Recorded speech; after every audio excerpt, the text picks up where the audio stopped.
Of dipole moment, measurement of dipole moment,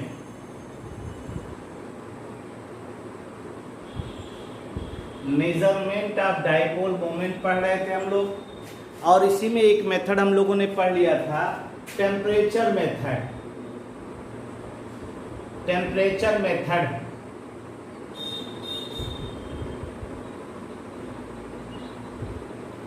temperature method आप देख सकते हैं और पढ़ सकते हैं, हमने पढ़ा दिया है, इसको आप ऑब्जर्व भी कर सकते हैं।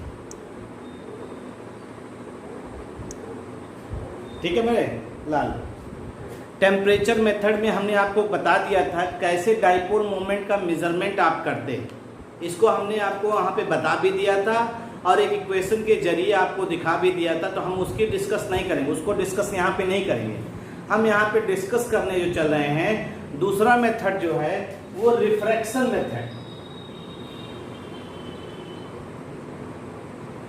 क्लैसियस-मोसाटी इक्वेशन, ये बता दिया हमने। क्लैसियस-मोसाटी इक्वेशन ये बता दिया है और इसको आपने पढ़ा भी था, ठीक, कि जो इंड्यूस्ड या according to Clausius Mosotti equation, induced or molar polarization, induced or distortion कहते हैं ना इसको, induced or distortion molar polarization. हमने क्या बताया था कल, ये सब बता दिया था आपको भाई। क्या बताया था हमने, पीआई आर पीडी, इसे क्या पढ़ते हैं, इंड्यूस्ड मोलर पोलराइजेशन या distortion molar polarization. PI PD की बात हो रही है। इंड्यूस्ड और इज इक्वल टू क्या बताया था, is equal to d-1 d+2 m by rho और equal to 4/3 pi n alpha. ये बताया था आपको फार्मूला, ये फार्मूला आपको कल बता दिया था। और हमने क्या कहा था, हमने कहा था कि अगर मान लीजिए यहाँ पे देखिए जो D है, D क्या है, D dielectric constant,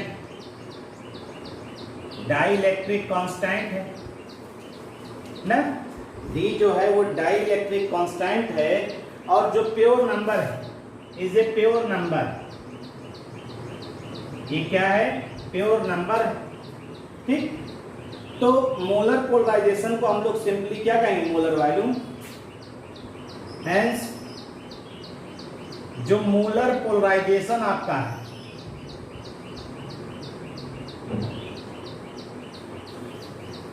molar polarisation, इसे जो पी कहते हैं, पी जो ये पी है, देखिए पी को सिर्फ हम लोग क्या कहते हैं, मोलर पोलराइजेशन। आई लग गया तो इंड्यूस्ड हो गया, डी लग गया तो डिस्टॉर्शन हो गया। ये ध्यान दीजिएगा, पी आई पी डी लिखा है, आई लग गया तो इंड्यूस्ड पढ़ते हैं, डी लग गया तो डिस्टॉर्शन, वरना पी को हम लोग क्या पढ़ते हैं, molar polarisation.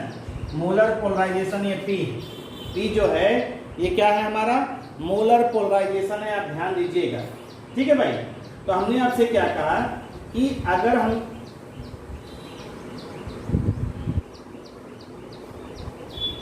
Molar polarization is a simply molar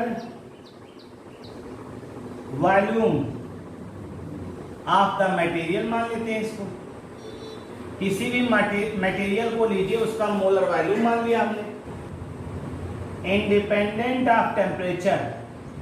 T की वैल्यू बता रहे हैं, T की वैल्यू के बारे में बता रहे हैं, ये इंडिपेंडेंट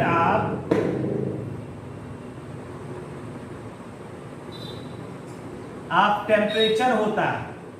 इंडिपेंडेंट ऑफ टेम्परेचर होता है कब, शर्त है इसके लिए, शर्त ये है इफ द सब्सटेंस इज, जो आप सब्सटेंस लिए हैं, इफ द सब्सटेंस इज कैसा होना चाहिए, इज नॉन पोलर, सब ये लिखे हो कल भाई आप लोग, non polar and doesn't have, does not have permanent dipole moment, permanent dipole moment कल बताया था हमने क्या होता है, परमानेंट डाइपोल मोमेंट। ध्यान दीजिएगा, for such molecule, for such molecules, आपको बताया था ना जेसी मैक्सवेल, जेसी मैक्सवेल जी ने for such molecule, J C Maxwell 1881 में, 1881 में इन्होंने डेराइव किया। कैसे derive that, derived that dielectric constant जो होता है, डाइलेक्ट्रिक कांस्टेंट, ये नंबर है ना, डाइलेक्ट्रिक कांस्टेंट का मतलब डी, डाइलेक्ट्रिक कांस्टेंट का मतलब डी हो गया। Dielectric constant of substance is, of substance is related to, substance is related to a refractive index, a refractive index, याद है refractive index का मतलब n, for light of long wavelength, for light of long wavelength, light of long wavelength, और वो भी कौन सा, according to the equation, according to the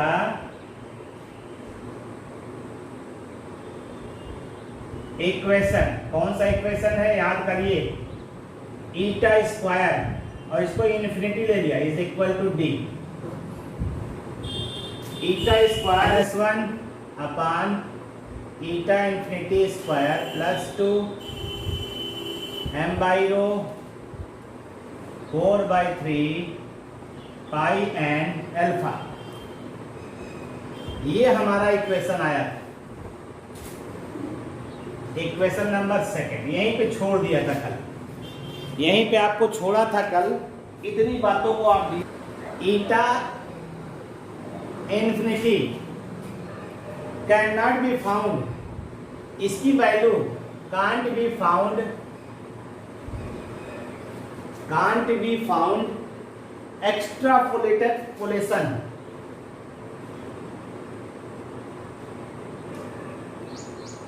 extrapolation to infinite wavelength, to infinite wavelength,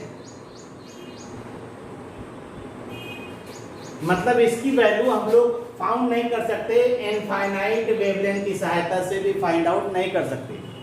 ईटा की value जो है हम लोग फिगर मेजर कैसे करते हैं, the values of refractive index, the values of refractive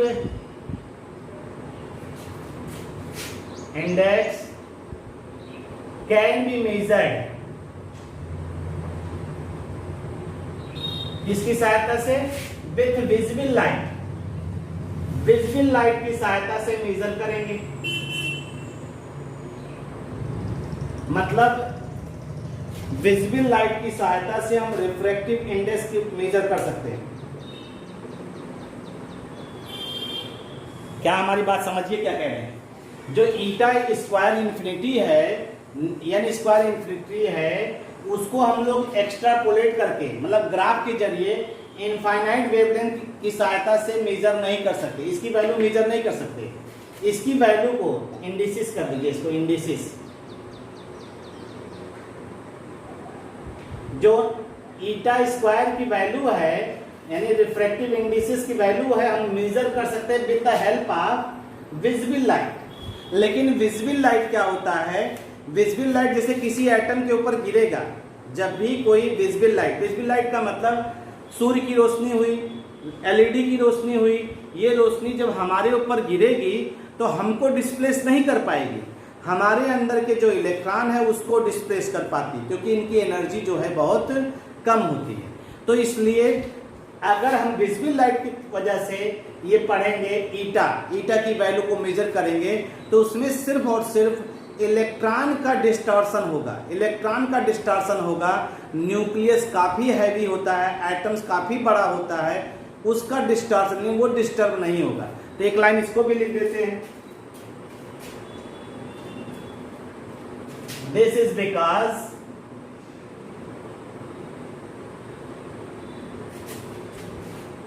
visible light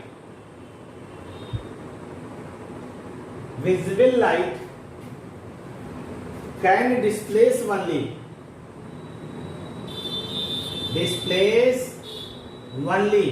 किसको डिस्प्लेस करेगा? सिर्फ इलेक्ट्रॉन को, only electrons,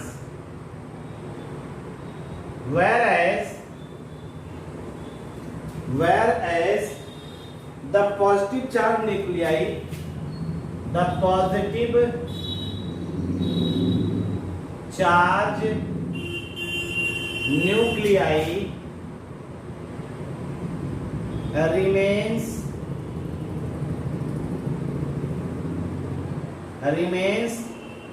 unaffected.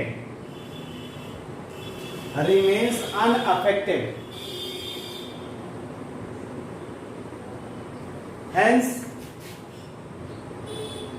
distortion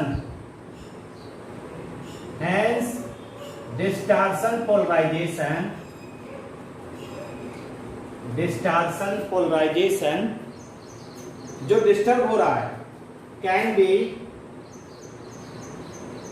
considered to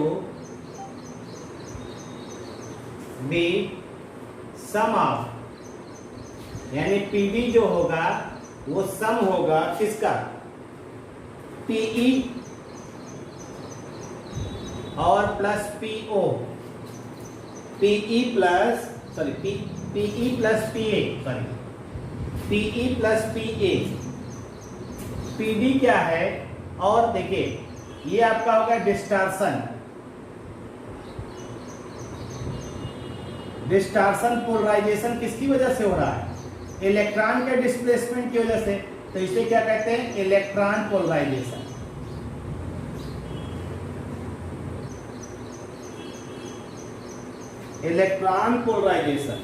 और ये क्या है? ये एटम पोलराइजेशन। एटम तो डिस्प्लेस होगा नहीं, एटम पोलराइजेशन, ये एटम पोलराइजेशन है।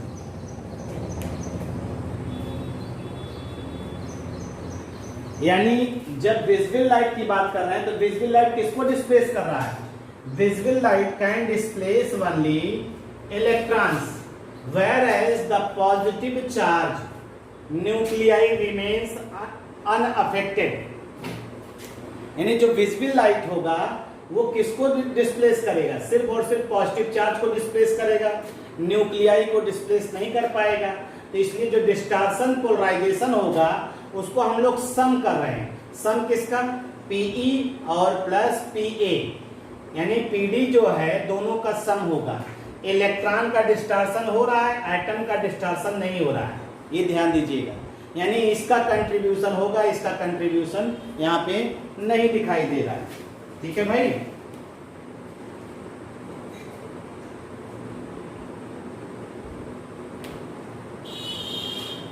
अब हम एटम्स के डिस्प्लेसमेंट के, एटम्स इधर उधर भागेगा तो भी दिक्कत होगी। तो हम लोग अब यहाँ पे इसकी वैल्यू कैसे फाइंड आउट करेंगे, यही देखना है। तो आइए देखते हैं कि टोटल वैल्यू हमें निकालना है। ये तो मिल जा रहा है विजिबल लाइट से, लेकिन इसकी वैल्यू नहीं मिल पा रही है। अगर इसकी वैल्यू नहीं मिल पा रही है तो हम कैसे कैलकुलेट करेंगे? टोटल वैल्यू ऑफ पीडी, कैसे हम पीडी की वैल्यू फाइंड आउट करेंगे? It is necessary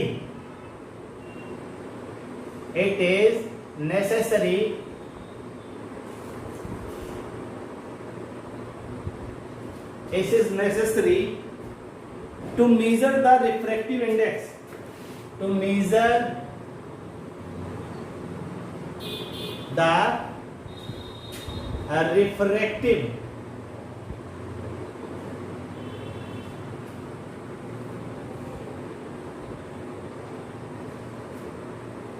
index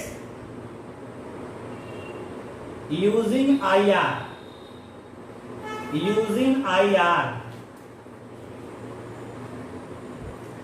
infrared radiation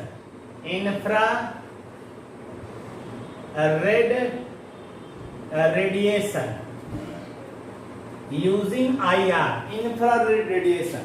अब ये क्या करते हैं, कैन डिस्प्लेस, ये दोनों डिस्प्लेस कर देंगे, can displace the heavy atomic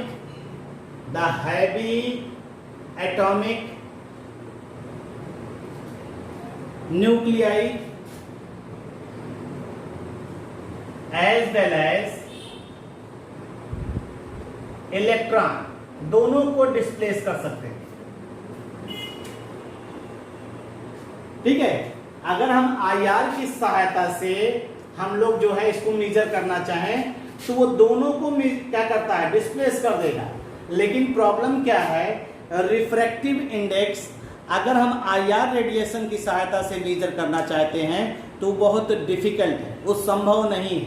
तो इसलिए हम इसका इस्तेमाल नहीं कर सकते। जैसे आपसे कोई पूछे कि भाई हम जब इतनी दिक्कत है, सिर्फ इलेक्ट्रॉन विजिबल लाइट जो है वो इलेक्ट्रॉन का डिस्प्लेसमेंट कर रहा है, तो हम आईआर का इस्तेमाल कर लें। तो आप बताइए, आईआर की एनर्जी इतनी ज़्यादा होती है कि वो एटॉमिक न्यूक्लियाई हैवी, कितना भी एटॉमिक न्यूक्लियाई हैवी हो और इलेक्ट्रॉन दोनों का डिस्टॉर्शन कर सकता है। लेकिन इसकी सहायता से रिफ्रैक्टिव इंडेक्स का जो मेजरमेंट होगा वो बहुत ही डिफिकल्ट होगा, इसलिए हम लोग इसका इस्तेमाल यहाँ से नहीं कर पाएंगे। ठीक है, as well as electron, but measurement of refractive index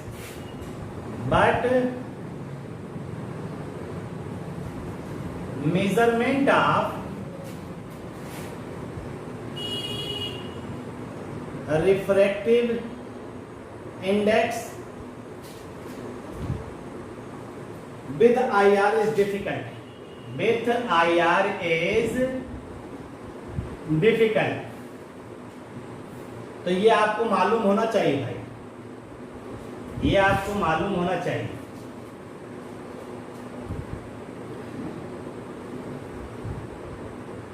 तो अब हम रेडिएशन कैसे मेजर कर सकते हैं, hence the problem is solve, the problem is solving, the problem is solving by finding electron polarization, by finding electron polarization। जो electron polarization होता है उसको हम लोग कैसे करेंगे, by measured the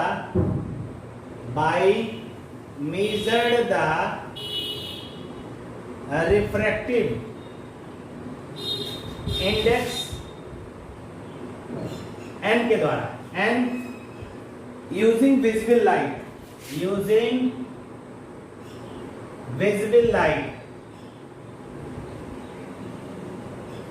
that is हम लोग यूज क्या करेंगे, जो आपका n है, n अभी यूज कर रहे हैं, n इन्फिनिटी नहीं यूज करेंगे। तो जो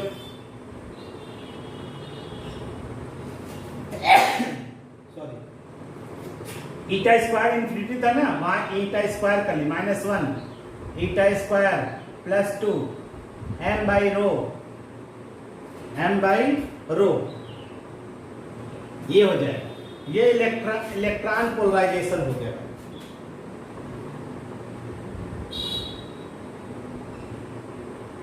अब इलेक्ट्रॉन पोलराइजेशन जो हमको मिल गया, इसी में 5% ऐड कर दीजिए, इसी में 5% ऐड कर दीजिए, हमें पीए मिल जाएगा। इसी में जो टोटल मिलेगा इलेक्ट्रॉन पोलराइजेशन, उसी में 5% ऐड करके हम पीए निकाल सकते हैं। ये माना गया कि जो एटम डिस्प्लेस होगा उसकी वजह से जो पोलैरिटी क्रिएट होगी वो 5% के अप्रॉक्सीमेट है, तो इस तरह से माना गया। और इसको देखिए एज एन, ये ध्यान रखिएगा, as an approximation,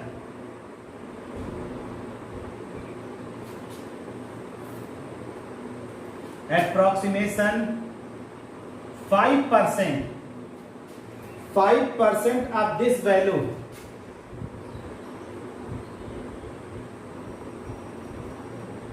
is added to it to account for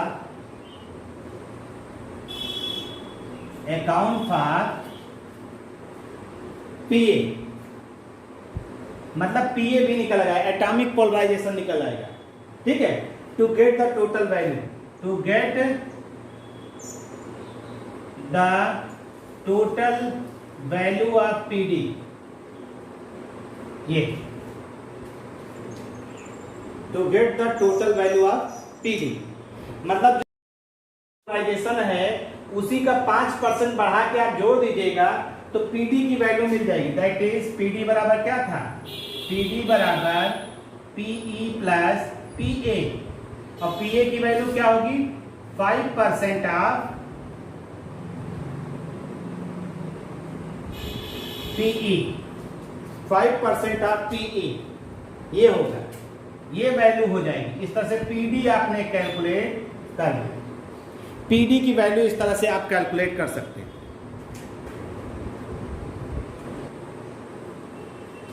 total polarisation आपने पढ़ा है, PT of A molecule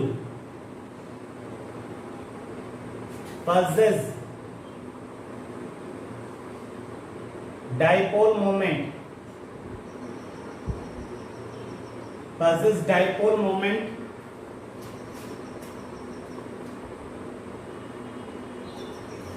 is sum of the two terms। आपको मालूम है, आपने निकाला भी है, एक होता है डिस्टॉर्शन पीडी और प्लस पीओ। पीडी का मतलब हो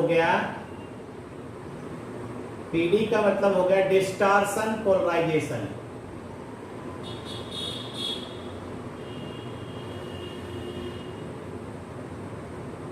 डिस्टॉर्शन पोलराइजेशन, और सेकंड पीओ जो होता है ये होता है orientation polarization. Due to permanent molecule, due to permanent dipole possessed by molecule, possessed by the molecule, ये होता है orientation due to permanent dipole possessed by the molecule, ये डिस्टॉर्शन पोलराइजेशन।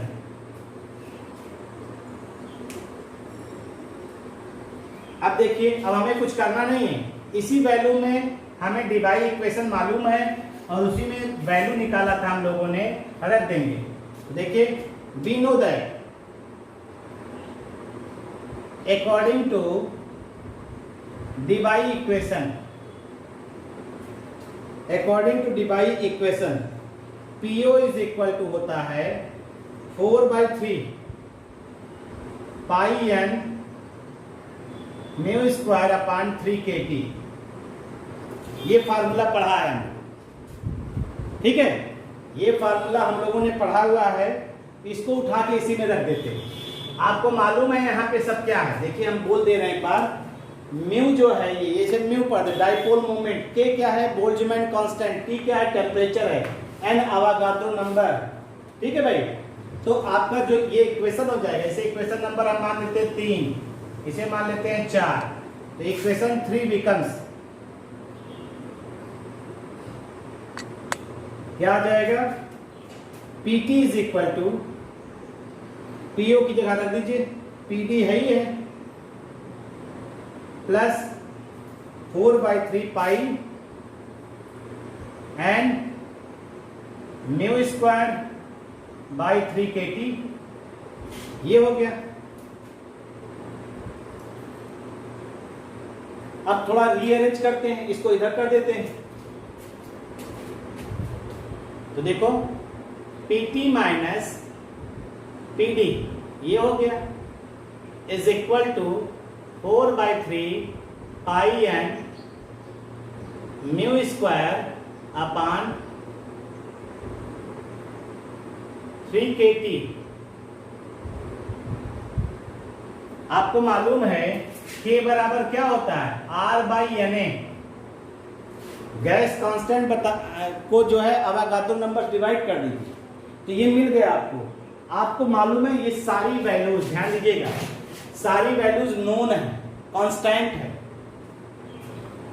तो म्यू बराबर क्या, put all the values of known constant, known constant जितनी भी value, जैसे पाई एन के टी सबकी वैल्यू रख दीजिए एंड सॉल्विंग इट सॉल्व करेंगे तो जो म्यू की वैल्यू आ रही है वो म्यू की वैल्यू आ रही है 0.0128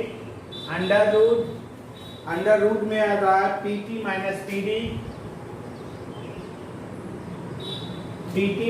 PD इंटू टी।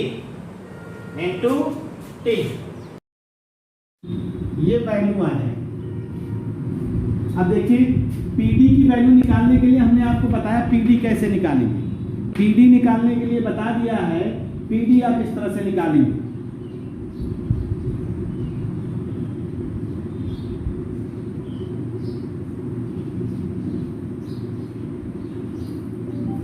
यानी PT को हम लोग निकाले, अभी बताए ना, PT can be measured with the help of, इसकी सहायता से भी निकालने कहा आपने, dielectric constant of vapour, dielectric constant of vapours at temperature T, ये निकाले थे आप। और PD को आप निकाल सकते हैं either by measuring refractive index, PD measured by using a refractive index,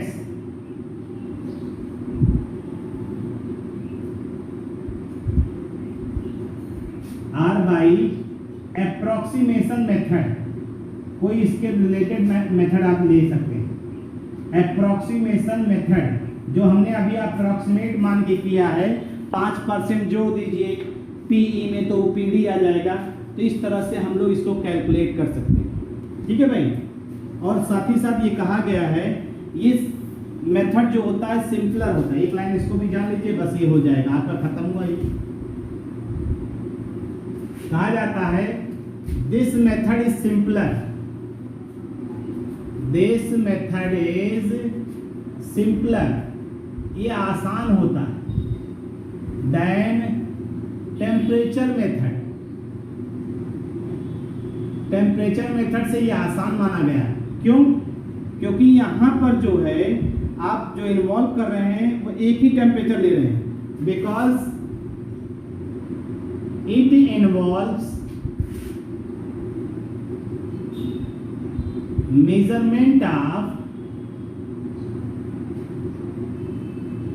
only one temperature, measurement at only one temperature, at only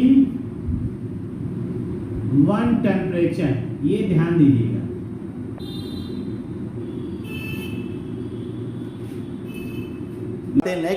next day. Thank you.